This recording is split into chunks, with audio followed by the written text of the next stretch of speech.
It reaffirms my faith in the Indian Army, in the defense forces, in the power of the forces, in the power of our governments. And that makes us special. I am also very proud that the press has been covering this so well. You see, you are the guys who make each voice reach us, and our voices and actions reach each person who's in need. So I must compliment you for an excellent job done. Well done. We will continue to work with every person who's in need. I have told my officers, excellent job done by K&K sub-area and the brigade here where you're standing. So I have told them, even when the waters recede, from the boats you'll get to the paddle boats, and then you'll start walking on the streets and asking people, are you okay? Can we help you? We have not left you and gone. We will help you. Gradually, the administration will have to take over the relief activity. And that is beyond our control to a large extent. We do the man work, we do the rescuing work and the initial relief work. For the initial relief work, we've got a large number of medical teams. We've got them from all over. Southern Command. They've come here, they will stay here. I know there are hospitals, but the first mile relief will be given by our people, which will be coordinated by the state government. But I have told them, you will hold on and reassure the people that there are people looking after you. Hum hai, we are there. With that, I must end this because it's not a one-man show. I am so proud of being part of the Indian Army. I'm so proud of being GOC&C's Southern Command. I only wish that we learn from all such calamities, and we, for sure, whatever were the shortcomings I noticed, we will make sure that we will make these up. And we will have these clear-cut bricks, which will have everything that you need in every boat, in every team, to make sure that whatever be the problem at the receiving end, we are able to meet his immediate requirement, get him to safety or get her to safety, where someone else will take over the responsibility of the relief. It's good to be here. I wish I had come here in not so trying and troubled times, but it reaffirms my faith in the system. Jai Hind. Sir, any data on how many people are still stranded and the rescue operations at this point of time? Yes, the rescue operations haven't been called off. The exact data is still being worked out because you have to understand they are so inaccessible.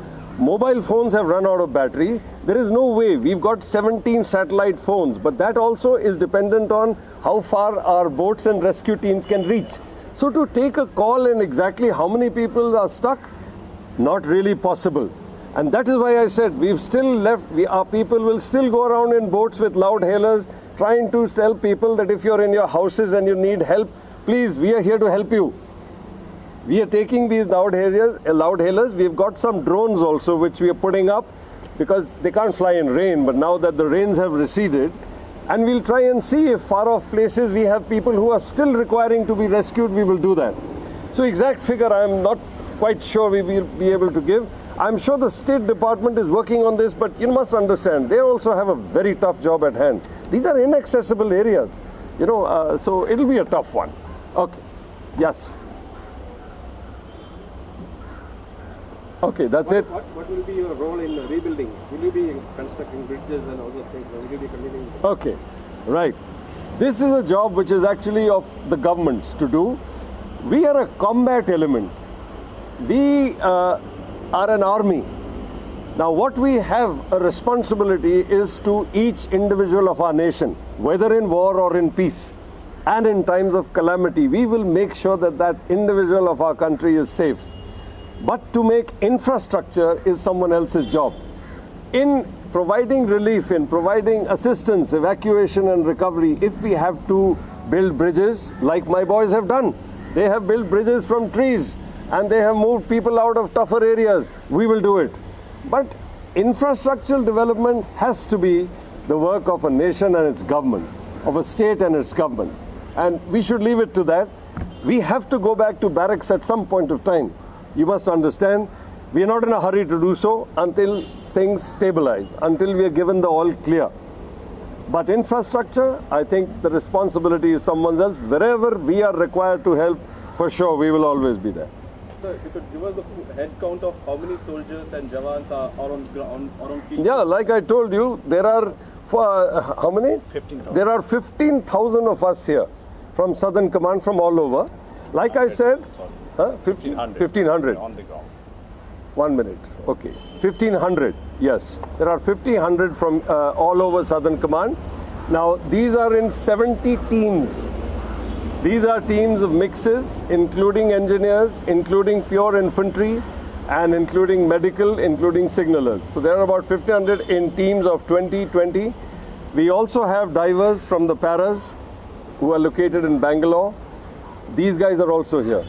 So we have that many people. Okay. So looking at the devastation, how do you compare with other natural calamities which the country has witnessed? Every devastation is very, very bad. Now, it is unfair to start saying that this is better or worse than anyone else. Wherever even one person loses his life, it's not fair. We have to make sure we don't let him or her get injured or lose their lives. So I don't want to get into this business of comparing it with any other calamity. All I'm saying is it has been bad. We must learn from this, make sure this doesn't happen again, because let's face it, this is a coastal region. This has got the Ghats on one side and the sea on the other side. Things will happen in future too. It'll happen next year. Let's make sure we don't let it happen again. As far as we are concerned in Southern Command, I am working out a plan where we will make sure that relief equipment in the form of bricks will be pre-positioned as a rule in these areas. I have got K&K sub-area, I've got 91 Brigade, so that at a point of time, if you need it, we don't have to be hard-pressed bringing it from different parts of the country. Let me tell you, I've got about 27 boats from Jodhpur. I've got 15 boats from Bhopal. I've got teams coming from Bangalore. I've got communication equipment and life jackets and all coming from Pune. So this, I want to now, for the next season, which is likely a monsoon season, or I'm going to make sure that in the next 2 or 3 months, we make sure that this is centrally located somewhere in the region, so that these large-scale moves are not resorted to in the face of a calamity. We should be prepared. We will be prepared. That I promise you. So do you think this time around the army was late in terms of logistical deployment? Not at all. Not at all. We airlifted. In fact, I must tell you, there was one channel which showed a map of Gujarat, which was also in danger, red. Before anything else happened, we had already moved our people, our equipment. They were ready for any calamity there. So we were ready. But there is a process. Whereas clearly in my command, the instructions are very clear. You will not ask me for orders. You will not ask me for permission. Where there is a problem, you will go. That's what happened here. So we had already moved before even people came into play. A large number of our forces and equipment was actually on the ground. That's why I'm saying I'm so proud of that the system works. And these young boys who've gone, the junior leadership who've taken a call, and without asking for permission from me, they have moved out and done various activities which have saved lives, which have saved people. I'm so proud of them. I can't keep saying this enough. It's a fact of life. And which is what I believe you all should be also proud of, because trust me, the army is from you only. Aap log mein se hi hain hum. We've got children who are your age. You've got people who were in the army of my age. And we come from the same places that you come from. And if a country and an organization like the army can be so good, like the defense forces, like the NDRF can be so good and so effective, you all should be very proud. Okay. Thank you. Thank you very much. Be well. Jai Hind.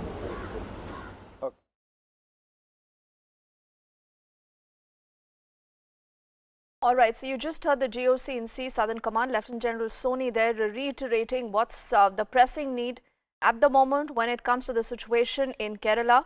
And also remember, he does reiterate the entire fact that there is some bit of good news because the weather is holding up. The water has started to recede, and he says we need to come forward now to rebuild the entire state to ensure that people who are in the relief camp are able to get back home.